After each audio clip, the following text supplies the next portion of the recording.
tell the people who you are, man. Truu Amir. I'm a rapper and a producer and a businessman and a lot of other things. A work in progress. Got you. So, Got you. I'm here kicking it with Big Chris. Putting myself around good, positive energy. Sure. Every Monday, just to basically do the same thing he said. Just, talk about the manhood mindset and things that we need to improve on, why we think the way we think, why we navigate the world the way we navigate the world, and, meet other people like our guest that we had today. For sure. To, get their perspective of the world and how they navigate it as well. For sure, man. So, just in case people don't know what it is, man, because I know manhood is a word that's thrown all over our society, man. Before we get into our guests, give us your definition of your understanding of the word manhood. Manhood, my understanding of it kind of is like, there's really no, it's like raising a kid. It's right. really no real blueprint. They try to set a standard of this is manly and this is not manly. Right. But it's kind of just you figuring out, like me growing up, a lot of us ain't had no father figures. I said that on the first show I came on where we taught each other how to be men. It was the blind leading the blind. Right. You know what I mean? You just figure it out through trial and error. So to me, it's just whatever your principles are, wherever you got to draw that line in the sand at, what you gonna stand for. You know what I'm saying? Like, to me, that's being a man. For sure. All right, ladies and gentlemen, if you didn't know who I was, I forgot to introduce myself. I'm Big Chris, man, from Atlanta, Georgia, man, by way of the Ellenwood tribe over there on the east side. Product of the DeKalb County school system, you know what I mean? Georgia Southern alumni, Lakeside Fire returning incorporated representative and all that good stuff, and overall dude that's trying to learn something and teach something at the same time, man. You know what I mean? So, Manhood Mindset, here we are again, but we got a special guest in the house tonight. Sir, do you want to go ahead and introduce yourself to the people? For sure. First of all, thank y'all for having me on the show. But to introduce myself, my name is James Thomas. I'm a student here at Georgia Southern, doctoral student. About to be a triple eagle, hopefully within the next year. I got my undergrad here and my master's as well. That's what's up. But originally from a small town called Millen, Georgia. Shout out to Millen. Free Georgia. stoplights. Chilling in Millen. Oh, you got to let us know how it is chilling in Millen. Oh, you can see some crazy stuff in Millen. Originally from Millen, Georgia. It's about 45 minutes north of Statesboro. Okay. I'm a doctoral student here at College of Public Health. I'm a teaching assistant as well. I teach 2 classes, Intro to Community Health. Right. Shout out to my students if they're listening. You still got homework. It's pretty much about me. Pretty simple guy. Son of 2 parents. A brother to 5 siblings. I'm an uncle to 2 nieces, 2 nephews. I'm a friend of many, and most of all, I am a servant of God. That's what's up. So I asked True a few seconds ago, what is manhood? What's the definition of manhood in your words? Manhood. Let's see. The thing about manhood is that the tricky thing about it is that there is not one set definition for manhood. Okay. But in my opinion, I think manhood is embracing who you are as an individual first, right, and then embracing who you are as a man, and putting those 2 together to make who you are as a person, right, who so happens to be a man. Okay.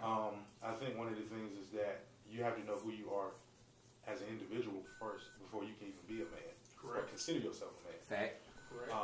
So knowing who you are, finding out who you are, embracing who you are, and then exhibiting that to the world, in my opinion, that's manhood. Right.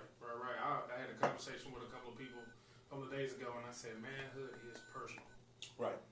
You know what I'm saying? It's personal. It's not necessarily. I think manhood is not democratic. It does not need your vote. Right. It does not need you to agree with it. Right. And that's the thing about it is that we can give our definitions of manhood, but nobody can define manhood except you. Right. For you. That's real. What'd you think about that, True? Totally agree. Nobody can define manhood for you. I think that's one of the major purposes behind the show. We want to have that dialogue. You know what I'm saying? So if people don't know what it is, hopefully when you hear us talk about it, you can formulate your own opinion. Right. Not only that, formulate your own opinion based off what is real, though. You know what I mean? Yeah. do your own homework, because just because you hear us talking about it does not mean you have to agree with us. We're just people just trying to work it out ourselves. Right. You know what I mean? I think manhood is also dependent upon your situation. Exactly. I think it's dependent upon your priority at the moment. I think that's what manhood is too. Right. Because I think just to add on to that, manhood is, like you say, it's circumstantial. Right. And at different points in our lives, we can point back to where we feel like we became a man at. Okay. At some point, it could be, it could be, okay, I became a man when I was 15 years old, when I had to fulfill these responsibilities. For me, I became a man in my early 20s. Got you. And that was when I first learned how to take care of myself. Not that I didn't know how to, but it was when I really had to put myself out there and take care of myself. I now had manhood responsibilities that nobody else was going to do. Right. So a version of that manhood that you had at that moment was dependent on what you could do for yourself. Right. Right. So a lot of people may say, and I know a lot of people have different opinions about manhood. I think it's, and we've all grown over this, right? Somebody walk up to you and say, you ain't no real man, and then you ask them why, and then they fill in the blank with what you want them to do. Right, whatever was convenient for them at the moment. You know what I'm saying? Yeah. You ain't a real man till you drink this. Or you ain't a real man till you fall to my peer pressure. That's what a lot of people do. And that's what I call toxic masculinity. Right. A lot of people can sucker you into a false manhood. Right. It's whatever I want you to do at the moment. Right. So toxic masculinity, you heard of that phrase before. What's your understanding of toxic masculinity? From what I understand about toxic masculinity, and I'm no expert on this, but from what I understand about it is that it's basically when men are subscribing to stereotypical things that men should do, just because you are a man. Right.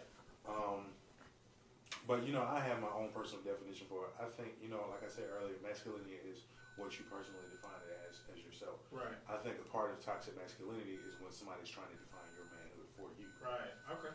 Because at some point, me doing me is, like I said before, being a man is all about finding who you are as a person first. Correct. And if you're trying to get me to do something just because you want me to do it and what's convenient for you and it's not who I am. And you dangle manhood over my whole cycle. Right. That's toxic masculinity. Okay. What about you, True? I never thought of that like that. Like that's dope.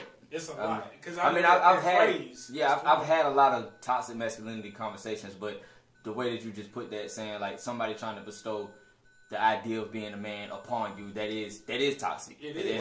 At the end of the day, it's just like growing up with your parents, and they're trying to tell you, they're trying to live vicariously through you. Right. But it's like it gets to a point where it's like, this ain't even about me. Right. It's solely, I don't even want to play football. That's you know what I'm saying? Like, that's real. like for real. That's real. So like, yeah, I totally agree with what you just said. And as far as my understanding goes with toxic masculinity, it kind of lines up with what you said, as well as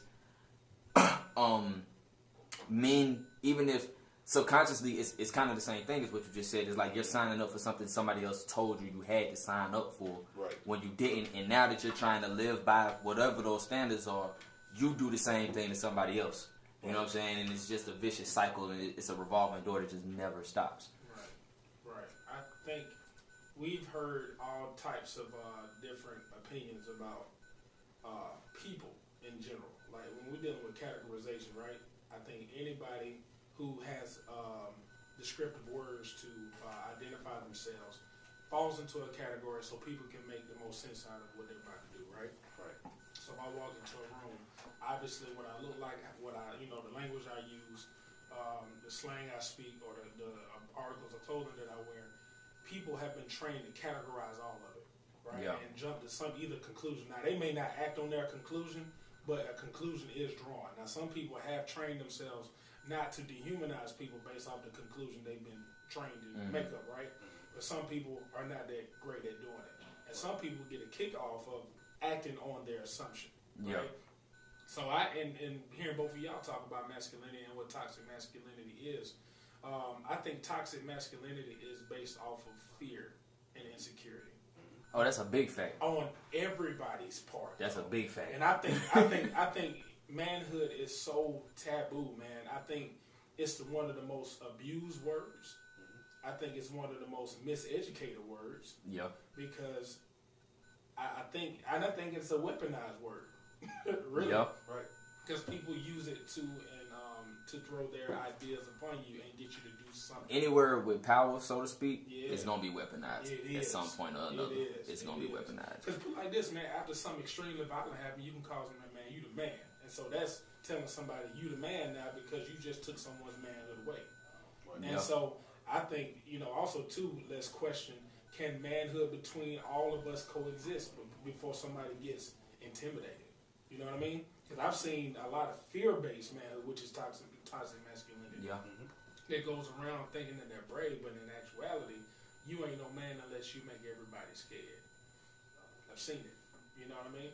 And let's think about it. Let's think about how manhood is defined culturally, right? Let's think about culture, not necessarily race, but just culture. And honestly, we three people that we may have similar skin tone, but we represent three different cultures. Yeah. Right? And culture basically is how you live your life, correct? Yeah. Now, you may have ethnicities, nationalities, things that tie you to land, tie you to a group of people, families, and things of that nature. But when it comes down to culture, it's how you, and I think, honestly, culture is personal, too. Yeah. Culture is extremely personal. Because even with, I was dating a chick who's African, and she's Muslim. Right. And there was like an argument, it was something that went viral or whatever, and when I spoke to her privately about it, she was like, well, if you're Muslim, X, Y, and Z can't be done. And whatever the context of that conversation was. Then somebody else that claimed to be Muslim chimed into the conversation was like, I never read that in the Quran and blah, blah, blah. Right. But then it took a third person to chime in and say, well, religion usually doesn't stray far from culture. You know what I mean? Usually that's attached to whatever your religion is, so that could cause differences within that same religion as well. Right. So however she was raised through whatever culture, following that religion, certain things got attached to it to where this is why she sees it the way she sees it, versus why this is why you don't see it the way that she sees it. You know what I'm saying? So in all things in life, in all walks of life, like you said, you're going to have a culture, because a culture is a way that you live your life, where it's, you don't navigate the world in the exact same way that I navigate the world. So you won't see things the exact same way that I see it. Like my homeboy, I had a homeboy, I ain't gonna call his name out, but I had a partner, the black thing is don't snitch. Right. Don't call the police.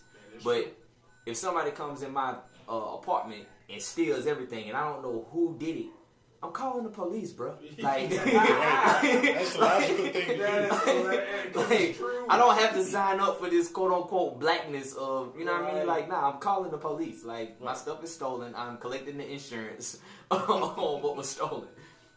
That's deep. That's deep. They try to get you to do something that's still in their best benefit. That's crazy.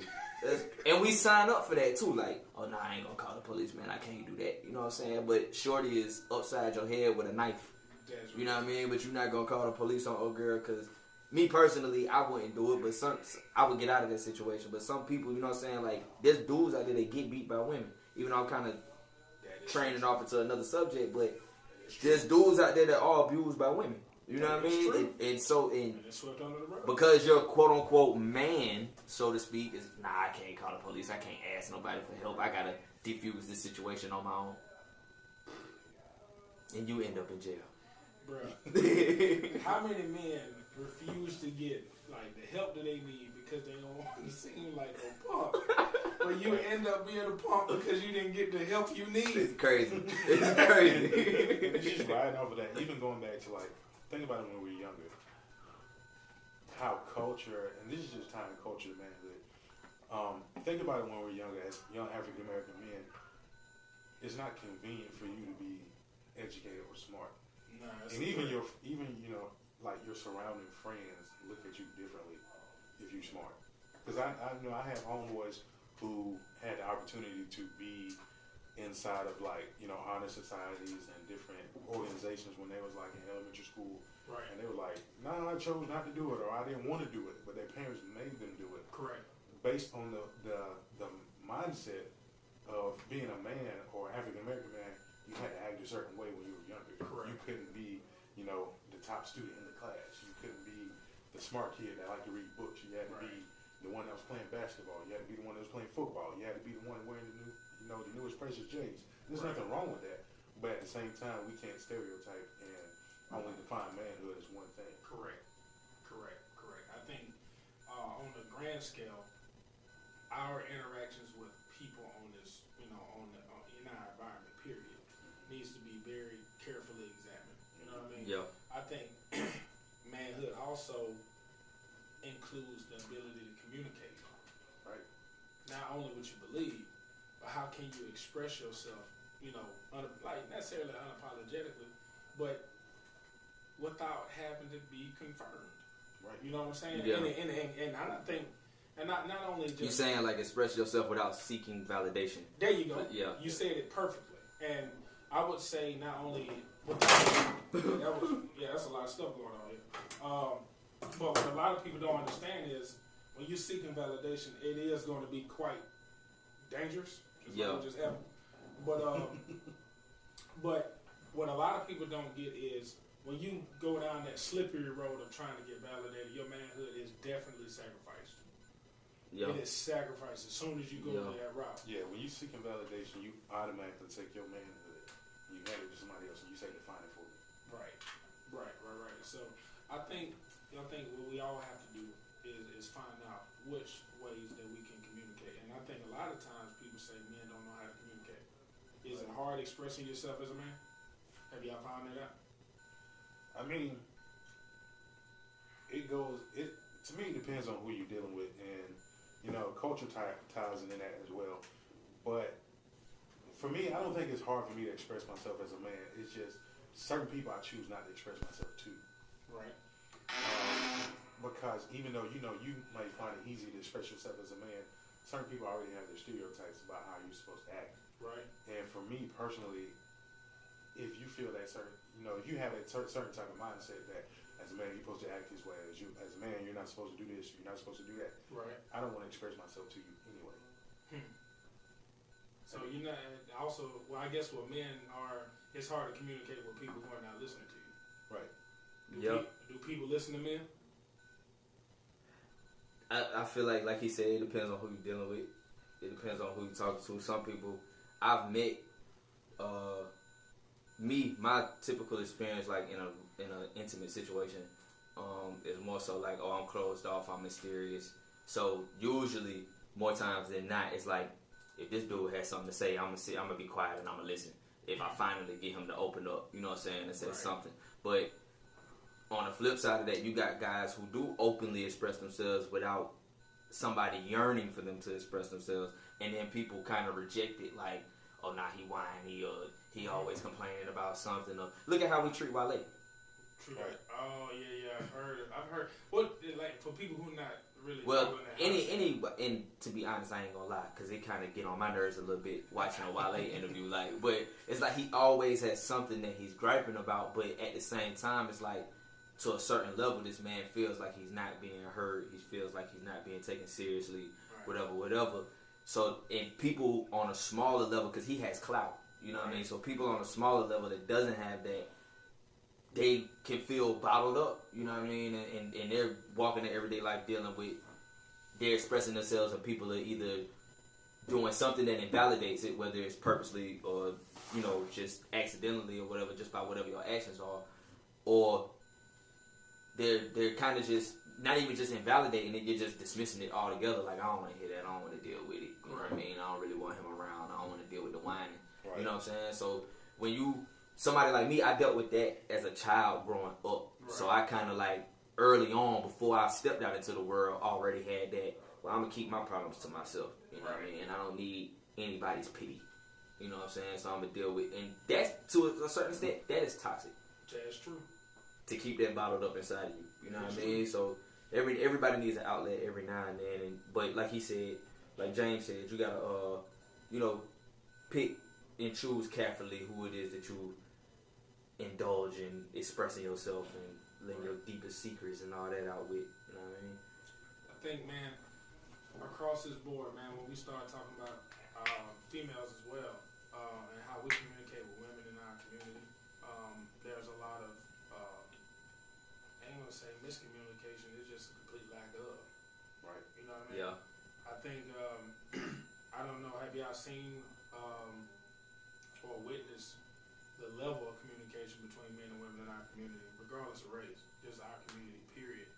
I know a lot of people talk about social media that a lot of people can't talk face to face anymore because they rather talk on social media. People rather text, you know.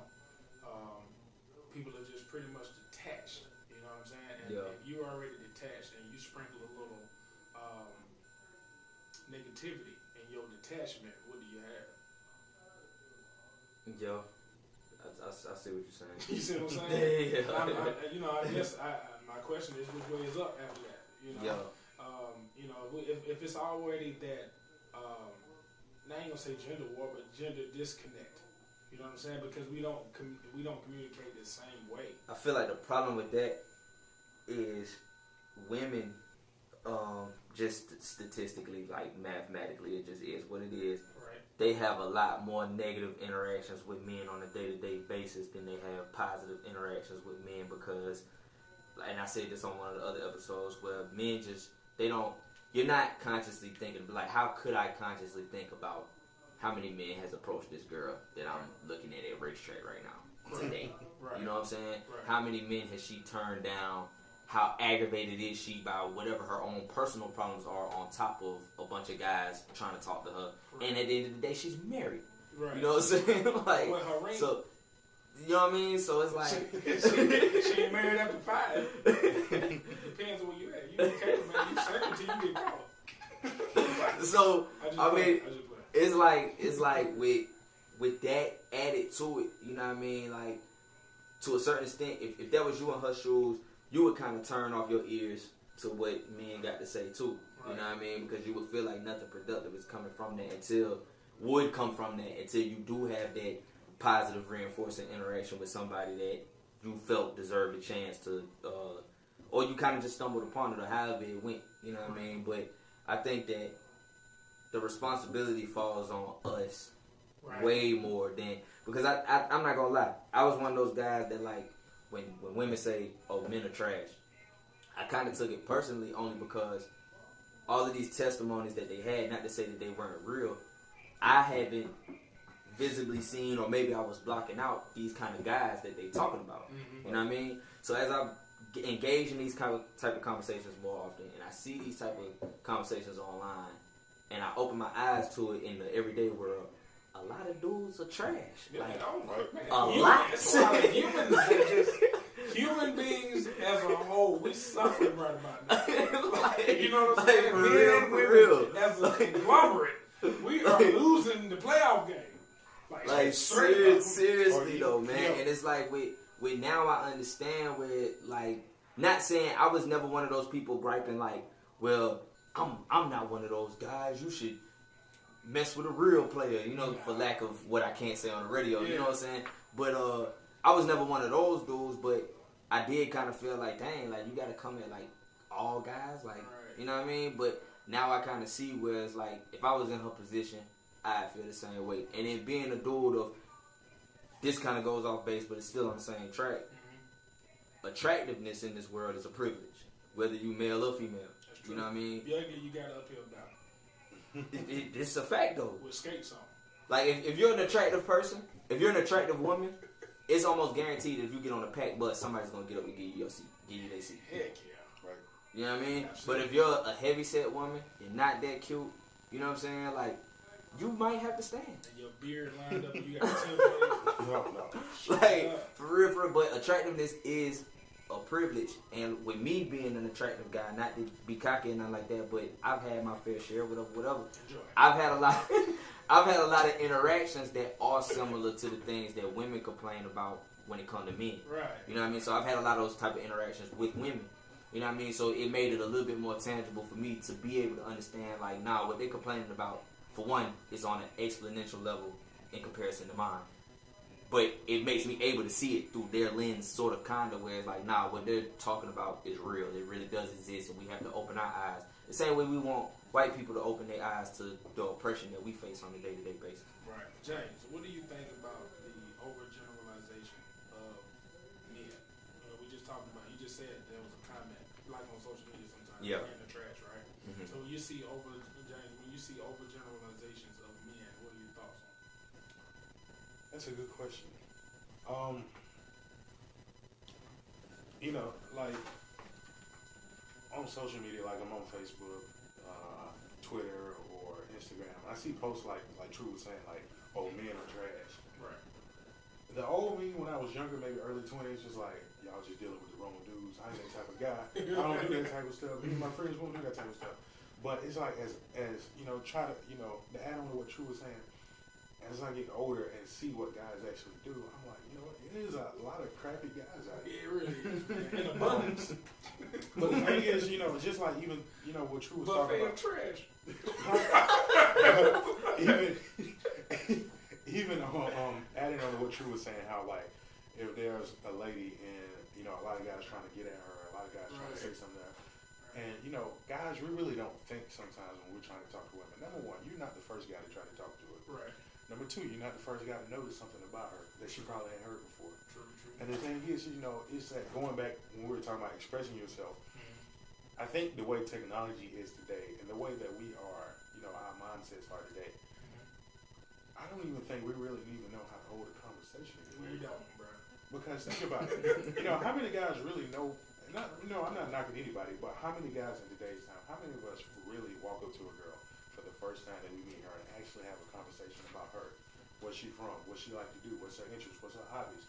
What's her major? What she want to go in life? How many of us actually do that? I'm gonna just be honest with you. I got real confused one time when I seen a dude say, "Excuse me, miss," and got snapped on, and I was just like, "I'm gonna go in the house," and I left. When "excuse me, miss" don't work, Armageddon, bro. She might have been at that point. He caught her at a bad moment. Hey, but no, that was her breaking point for the day. This is the thing. This is the thing.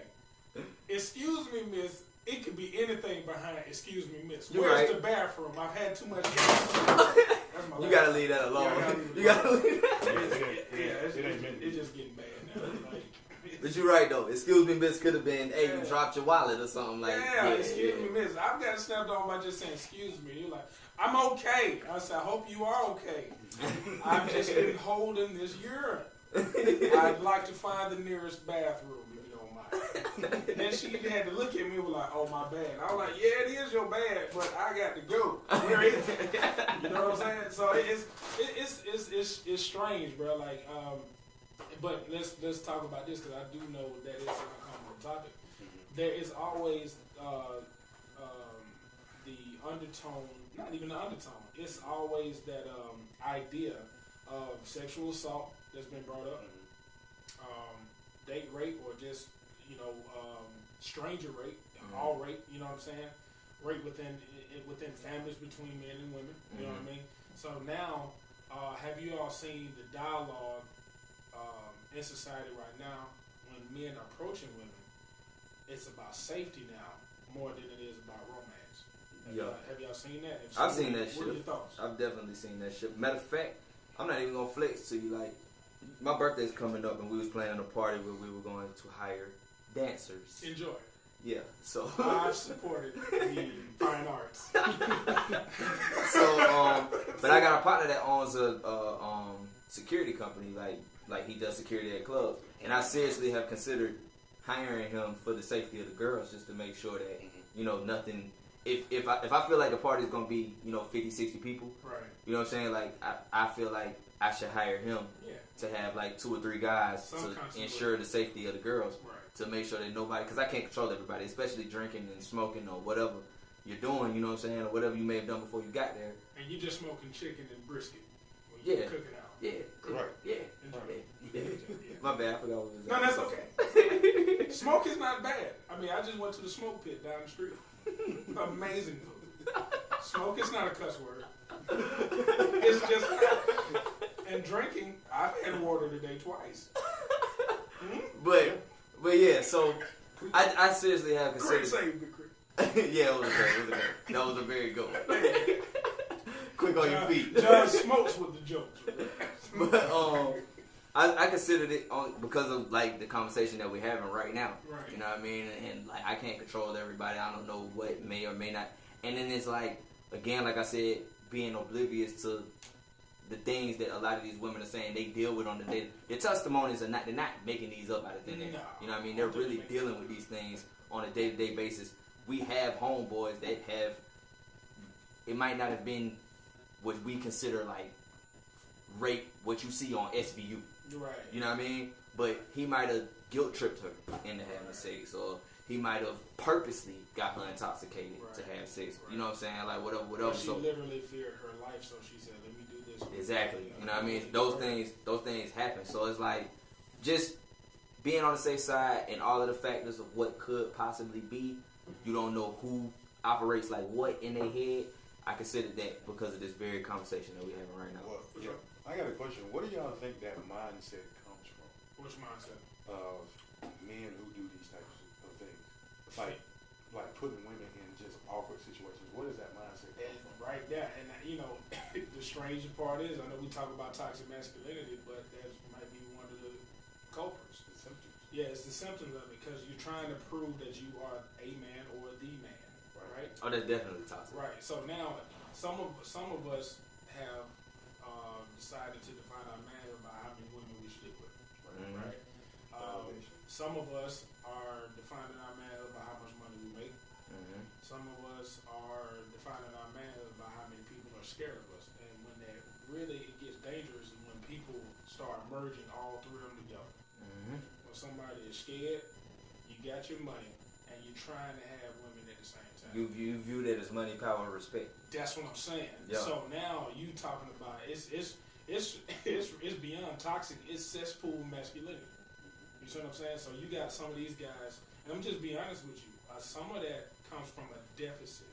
Some of these guys are trying to not only prove their manhood, but they're searching for it. Yeah. That's the reason why when we say manhood mindset, men and women are trying to find out where it's at. You got a lot of young ladies who want fathers, want adult males to guide them because they want to be able to communicate with men too. Right. You see what I'm saying? They really, especially the women who are really interested in men. It's a lot of women out here who want their men in their community. You know what I'm saying? However, they've grown up in an environment where it may not be as conducive to have those men in leadership roles. Right? So they're in adulthood right now going around saying, man, I see what I'm saying, but I really want to engage in conversation with y'all. But I do understand what y'all go through and how many people pretty much kind of throw you under the bus for conversation's sake. But a lot of women don't know how to approach men either. Right. Across the board. Nick, Humans, what's up? Nick just commented, he says, some guys can't handle rejection, so they eliminate, in quotations, the probability of it by corrupting her judgment. Right. That's a good definition. Exactly. So that rejection, a lot of people take rejection as Nick also threw a shot at you earlier, James. He said, y'all got James on the radio. Oh, shout out to Nick. Hey man, see, I can't go back and forth with Nick because I cuss. Me and Nick got a cussing joke relationship. I can't. There's no pleading. Yeah, I'll talk to you on group. Yeah, man. Yeah. Yeah. Like the terrorism starts. Like it get real bad. But no, he's telling the truth. Yeah. That deficit mindset. Think about this. A lot of that lack of communication, it really creates that fear. It creates that over aggressiveness, and it creates that violence, man. Because if I can't talk to you, I would think I have to strong arm you in order to get my point across. When the only thing I had to do was just say, hey, this is how I'm feeling, or what's the best way to communicate with you about how I'm feeling. You know what I mean? Like, none of us, every time we think we can communicate, there's another person we've never met before who's going to challenge our communication skills. Right. Yeah. Across the board. You may think you got game since day one. You're going to be the young lady who really is not susceptible to nothing you got to say. Now, some of us have had enough positivity in our track record to say, I ain't gonna take this person. Maybe I need to get on a level or her communication level. Whatever she thinks that I need to talk about, let's see what she's interested in. And people who got game can at least navigate through that first barrier, right? But we've also been at the mall. I've been at the mall in the 90s around Freaknik. You know what I'm saying? I went to Freaknik when I was 4. Hey man, amazing civil rights adventure. Like, I'm just being honest with you. Hey, Freaknik 93, 94, South Dakota Mall. I still got the stitches. Yeah, I was there in 94. I fell off a truck, man. I was 4 years old. That's for real, man. It was amazing. However, toxic masculinity or toxic communication. See, a lot of times it ain't toxic masculinity, it's toxic humanity. Yeah. You see what I'm saying? Yeah. And how many of us have had an instance of toxic humanity being put off as just toxic masculinity, and they're putting the masculine as the negative. Yeah. You see what I'm saying? And so now you know, some of us go around with not only the chip on our shoulder that masculinity is equated with negativity. So guess about how many of us are going around the earth trying to overcompensate, try to be too nice. Right. And that brings me to, I used to feel like, how you gonna give these kids a trophy for participation? Right. But now I kind of rock with it. Man, like, you gotta keep the crime rate low. But now I do. I kind of like. I don't really have a position. I'm not saying I'm for it, but I don't have a position against it anymore like I used to. Because I mean, at the end of the day, it's like these are children, and I get what the sentiment that you're trying to put across. Like, oh, well, you weren't the best. Be better. You know what I mean? I get that, but at the same time, it's like, look at what you're really installing into these children to eventually become. You're telling them to become these big monopoly corporations one day, but in their own mind. You gotta question the motive behind anything that we're doing, man. Yeah. Behind anything we're doing. I just got out of class about psychodiagnosis, man. When they have drugs, man, that are completely wired for a reward system. Really? Man, it's a lot of stuff going on. Man, you about the opioid crisis and all this stuff that's going on now? You got certain things that reward sings off those specific triggers in the brain. And being rewarded makes you want to stay in that, whatever lane you're in, it makes you want to be like, oh, this reward feels good. When would you I feel better. When would you use that? What's that? Like that drug? Oh, man, it depends on what's going on.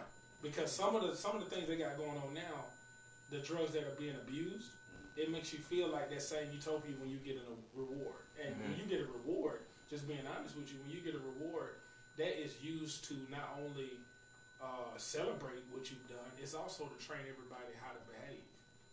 Yeah. Across, like, think about the golden stars we used to get in middle. Think about training a dog. Right. So when you that reward system, it trains that brain for some strange reason. When you get something that you want, the brain says, "We got to do this from now on because we just got validated." Yeah. And validation, unchecked validation, can be extremely negative in humanity across the board. You know what I mean?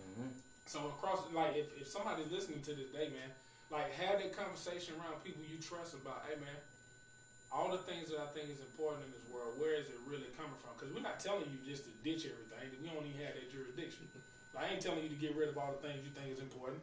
Anything that you think is, man, we don't have that power to tell you that you're wrong, right?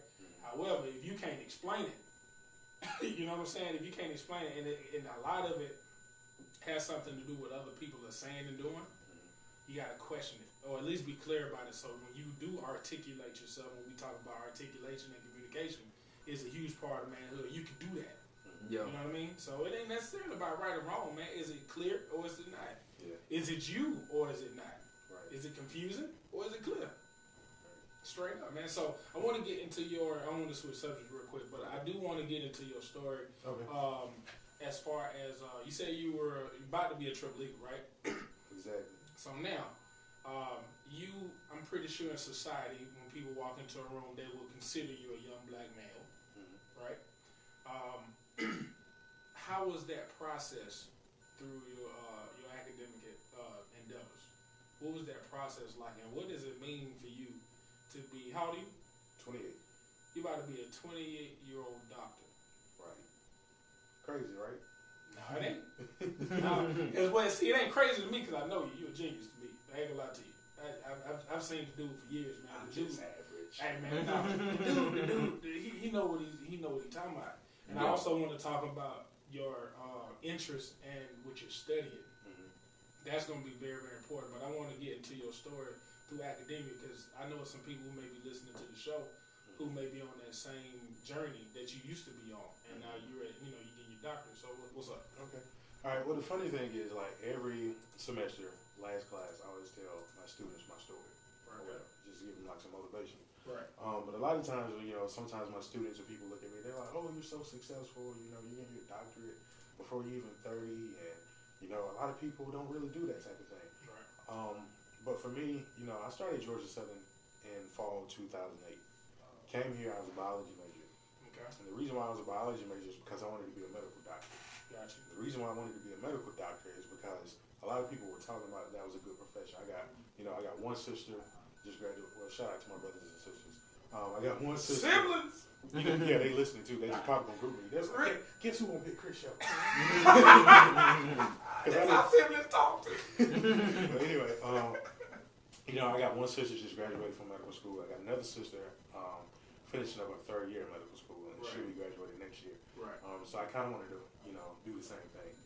But it came to that part of realizing what's for me. I realized I didn't like science and math.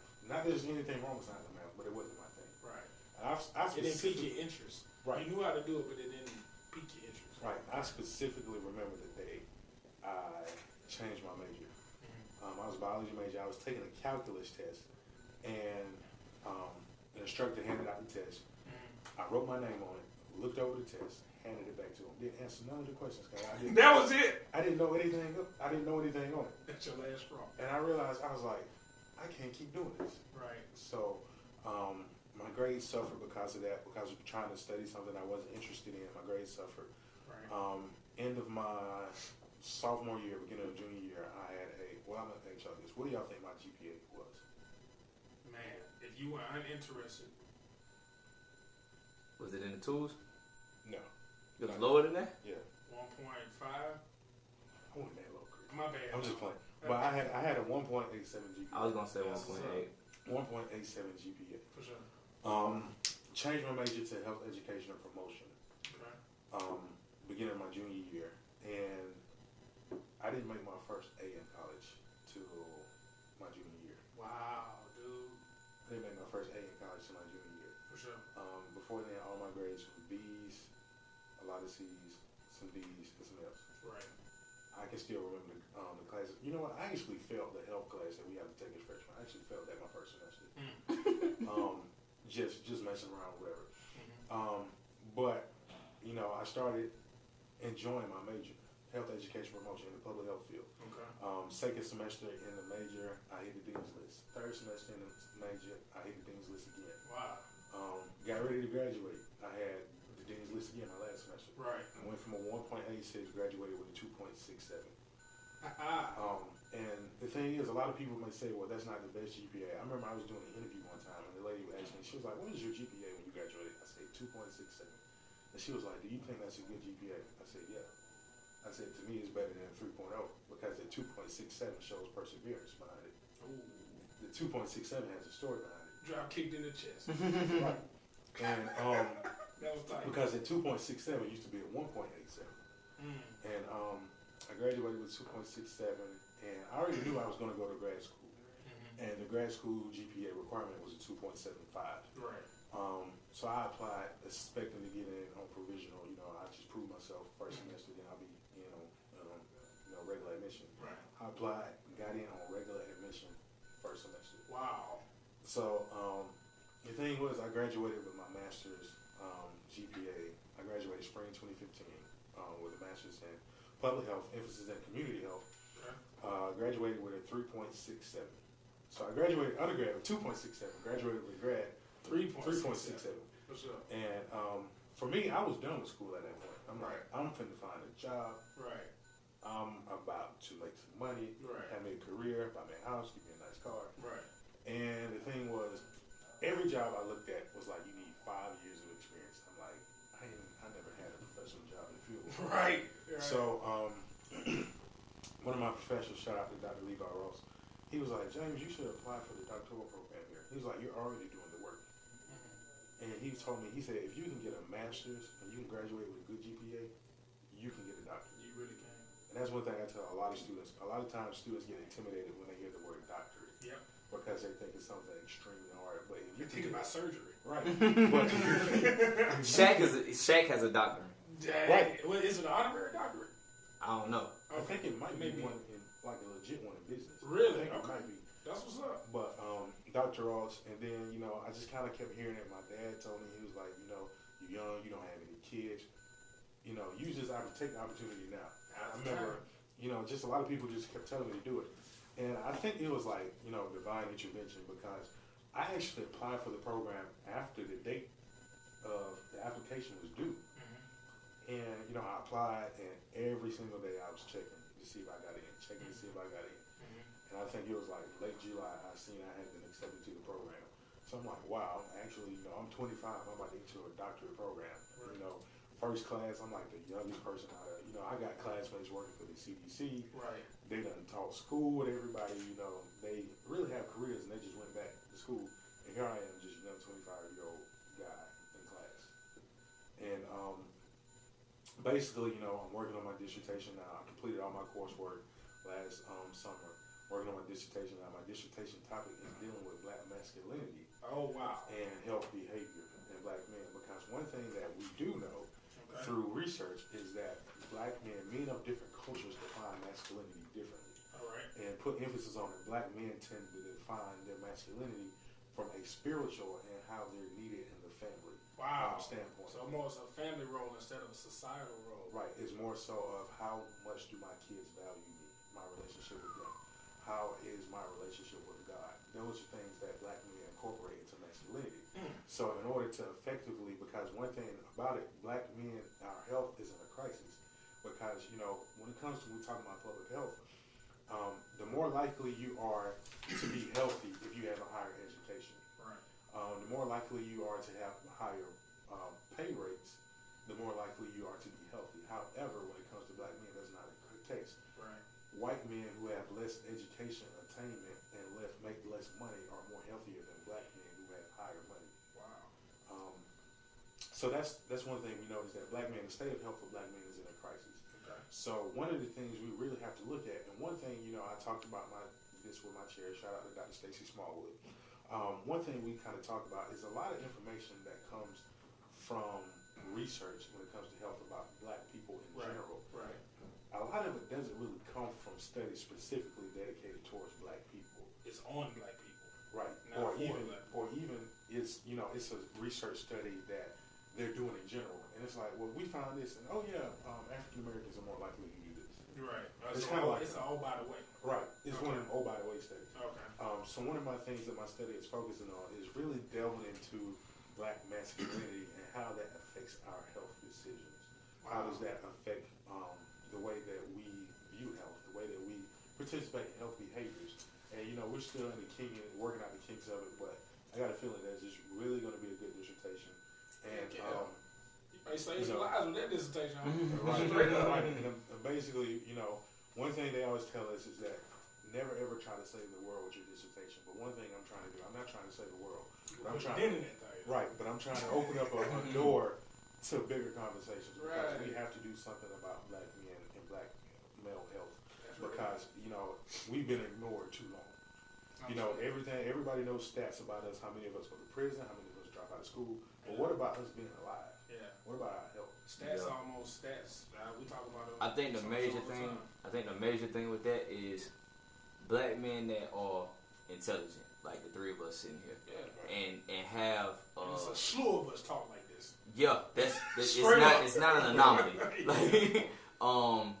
I think that men like us and men that have influence, no matter what scale it's on, I feel like we get pushed into these corners because I don't want you to do that, and I don't know if that's where your mentality is at. What I'm about to say, but I feel like we get pushed into these corners where we put the weight of the entire world on our shoulders. Yeah, well, we feel as though, well, I gotta save everybody. Right. I gotta do my part to save everybody, but it's not. You just gotta do your part.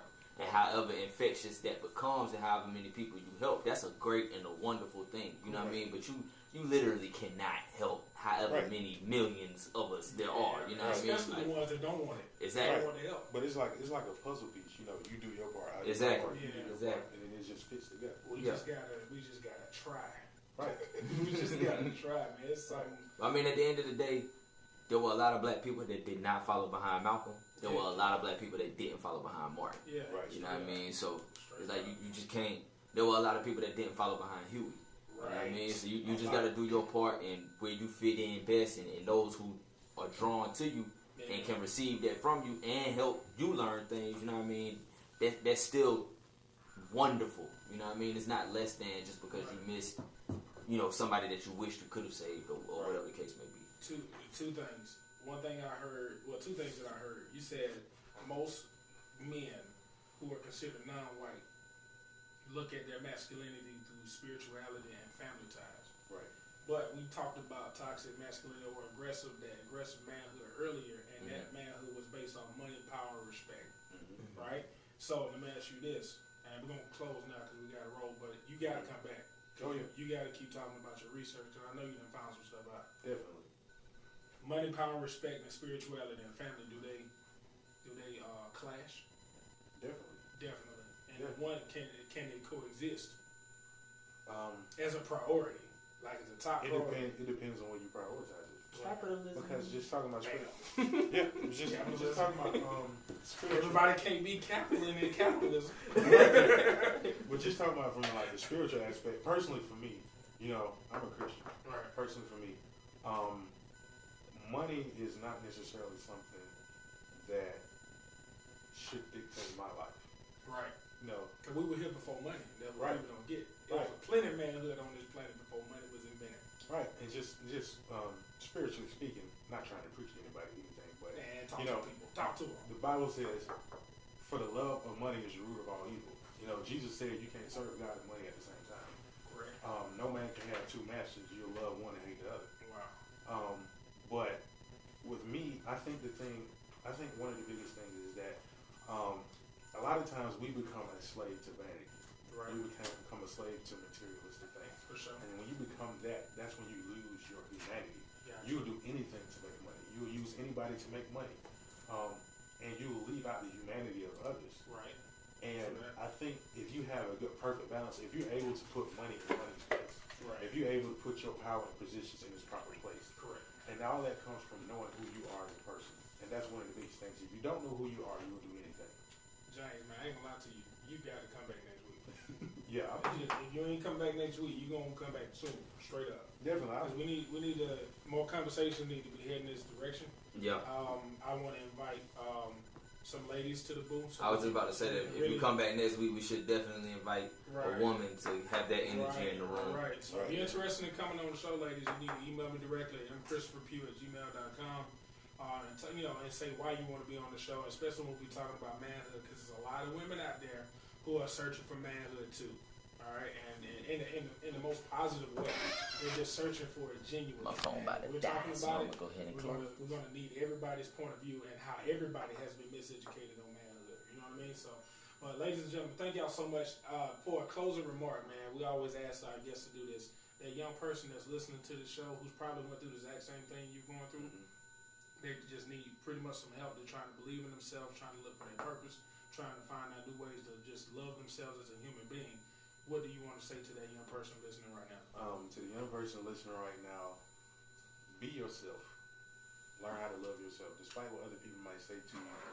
One of the biggest things is that, you know, we develop self-esteem because somebody constantly told us something is wrong with us. Correct. But learn how to love yourself. Everybody's not going to like who you are, and that's okay.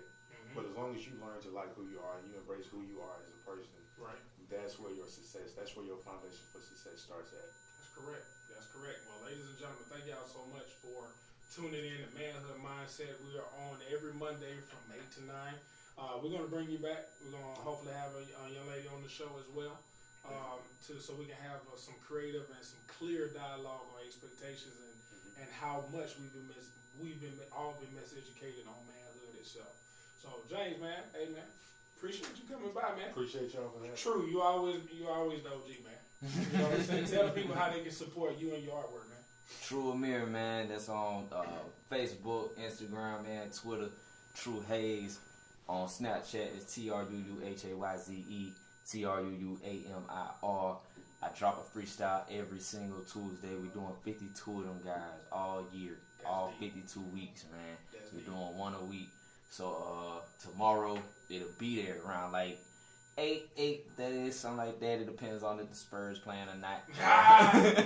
Loyal fan. But it will be there. Right. So, ladies and gentlemen, thank y'all so much. Again, my name is Christopher Pugh. Some people call me Big Chris. You can reach me on Instagram on Manhood Mindset. On Twitter, Big Chris Joker, BigChrisJoker. Go to Ustream.com. You can type in Manhood Mindset to listen to the show again. It will be on YouTube on mchristopherpugh@gmail.com. Ladies and gentlemen, you better love yourself or the world will teach you how to love it, man. We'll be back next week. That's strong. James Thomas Part 2, huh? Part 2. Manhood in the black community, man. We out, man. Peace. Don't cuss. We still on Facebook. My mama be watching. Hey, mama. All right, let's do this.